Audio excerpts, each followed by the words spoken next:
Hello, bonjour Angela Brady. Bonjour Catherine. Je suis très heureuse d'être avec vous aujourd'hui pour le 8 mars. Nous sommes maintenant le 8 mars 2021. Pouvez-vous vous présenter? Bonjour et très bonne journée à toutes les femmes, Journée internationale des femmes. Je m'appelle Angela Brady, je suis la directrice de My Role Architect et j'habite à Londres depuis 30 ans. Et comme vous l'avez sûrement entendu, je suis irlandaise d'origine.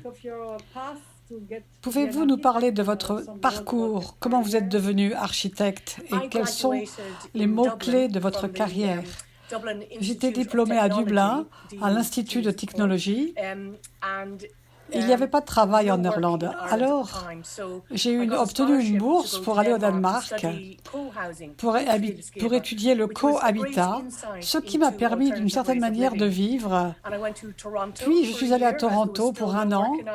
Et comme je n'avais toujours pas de travail en Irlande, je me suis dit que j'irais travailler à Londres. Comme beaucoup de mes camarades étaient basés là-bas, il y avait un boom du travail. Je pensais que j'allais y rester quelques années, mais en fait, je suis toujours là et je n'ai pas de regrets. Vous travaillez avec votre mari. Quelles sont vos répartitions? Qui fait quoi?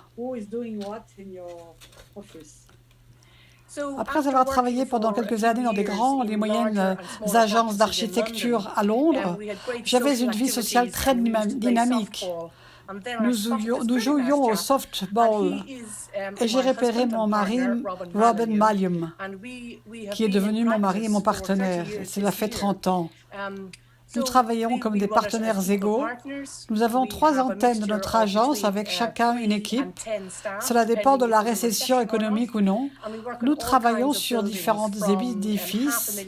L'édifice le plus important sur lequel nous avons travaillé est de 200 pièces dans le centre de Londres. Il est composé de logements sociaux et de logements privés. C'est un grand édifice que nous avons réalisé jusqu'à maintenant avec un usage mixte.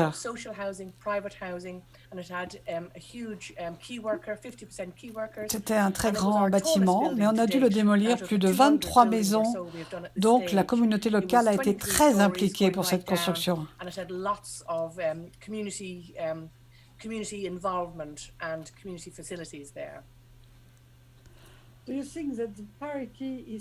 Pensez-vous que la parité est en bonne voie dans votre pays? En Angleterre, il y a encore une grande disparité dans le domaine de l'architecture. Il y a 35% de femmes qui travaillent dans les grandes agences et en tout, il n'y a que 26% de femmes dans les agences en général. Mais dans les universités, on est à 50-50, ce qui n'est pas si mal.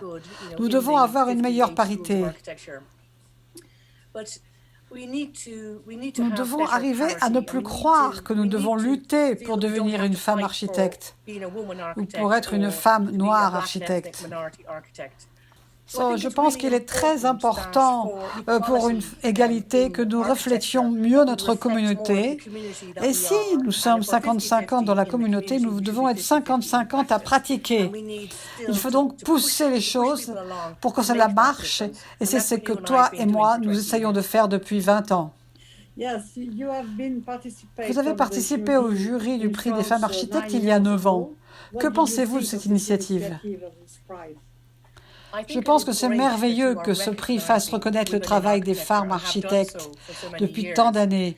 Je pense que c'est fondamental, car sans cela, cela n'existerait pas.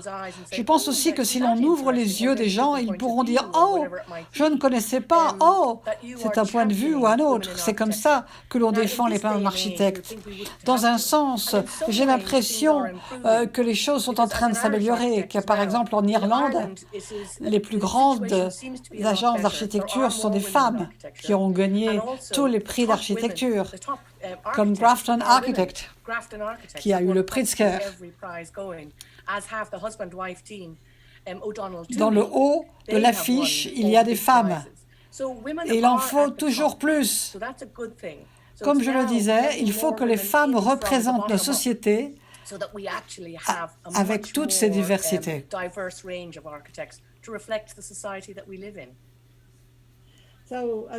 Comme vous le savez, il y a un prix des femmes architectes en Angleterre organisé par The Architect Journal. Pensez-vous que c'est une bonne manière pour valoriser les femmes? Je pense que le prix de l'Architect Journal est très bien, parce que, encore une fois, cela permet de donner une reconnaissance au travail des femmes. Je pense qu'il devrait être un peu plus ouvert, être free, gratuit, être un événement gratuit, par exemple, parce que le prix de participation est très cher, ce qui empêche beaucoup de gens d'y assister. Je pense que c'est bien d'avoir cette reconnaissance, ce sur quoi je travaille depuis l'an 2000. C'est une belle manière de montrer notre travail et de dire « Hey, regardez, nous sommes doués aussi bien que les hommes pour ceci ou cela. »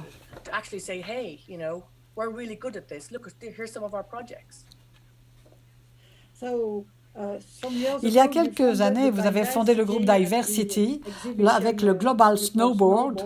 Pouvez-vous nous expliquer de quoi il s'agit? Oui, en 2003, avec mon groupe Architects for Change du RIBA, Royal Institute of British Architects, nous voulions célébrer toutes les diversités dans les villes. Nous avons commencé avec Londres, avec 50 personnes, puis nous sommes allés dans 34 villes autour du monde. Et bien sûr, nous sommes allés à Paris. Nous avons fait ça avec l'ARVA, tout comme dans de nombreuses villes européennes, en Chine, aux États-Unis aussi. Et dans chaque ville, nous demandions « Donnez-nous 10 noms de vos meilleurs projets réalisés par des personnes discriminées de la diversité. » Et cela, nous avons fait de plus en plus de noms, de projets dans ce sens. Cela s'appelait Snowball, comme une boule de neige qui grossit et grossit toujours plus.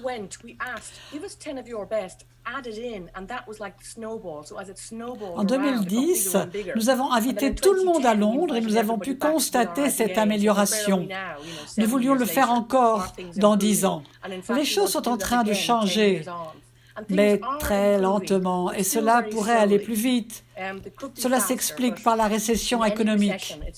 On constate que très souvent, ce sont les femmes qui sont pénalisées en premier lors des récessions. Cela n'empêche pas que nous restions debout et que nous continuions à travailler et à lutter pour plus d'égalité et de reconnaissance. Une question, en tant que femme architecte, comment obtenez-vous vos projets? Participez-vous à des compétitions, des appels d'offres? Et que c'était très intéressant comme question car nous avons un système très complexe pour obtenir un travail avec le gouvernement et les autorités locales. Et les grandes agences sont toujours favorisées, ce qui défavorise les petites. Pour le moment, je ne trouve pas que ce soit un système très juste. Maintenant, nous sommes sortis de l'Europe. Le système reste le même car les règles n'ont pas changé. Pour être honnête, je crois que qui se ressemble s'assemble. Donc la plupart de nos clients sont des femmes. Et la plupart de nos projets sont à vocation sociale. Car nous voulons donner la meilleure et promouvoir une architecture de qualité durable. Et c'est pourquoi, lorsque nous travaillons, nous consultons souvent les habitants du lieu et nous rencontrons toujours plein de gens différents. Donc, récemment, pour un de nos derniers projets,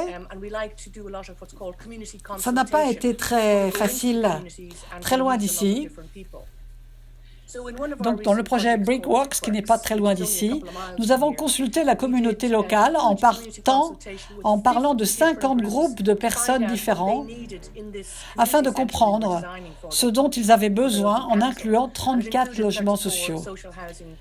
C'est un de nos projets favoris avec une grande mixité, avec la communauté locale qui a contribué. Car en tant qu'architectes, nous ne pourrons pas penser savoir ce dont ils ont besoin.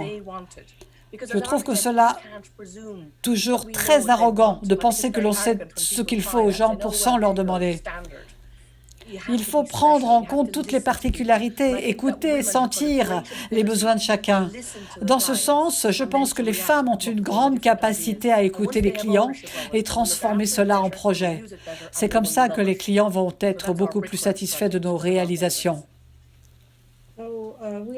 Nous sommes maintenant le 8 mars, Journée internationale des femmes. Quelles sont vos recommandations pour améliorer la condition des femmes architectes?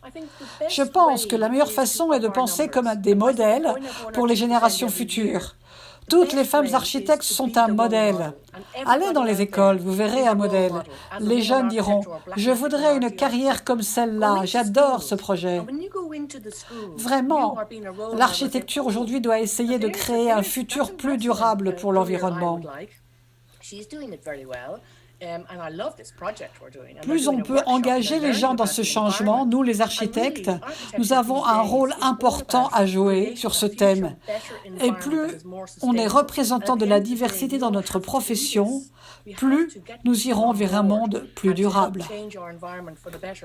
Merci beaucoup. J'ai l'impression que vous êtes optimiste pour la condition des femmes architectes, n'est-ce pas? Mais oui, c'est notre moment maintenant. Oui, nous sommes très nombreuses et nous ne devons pas nous cacher ou avoir honte. Et je voudrais te dire, Catherine, avec le prix Les architectes d'Angleterre et d'Irlande du RIBA, nous sommes très reconnaissantes.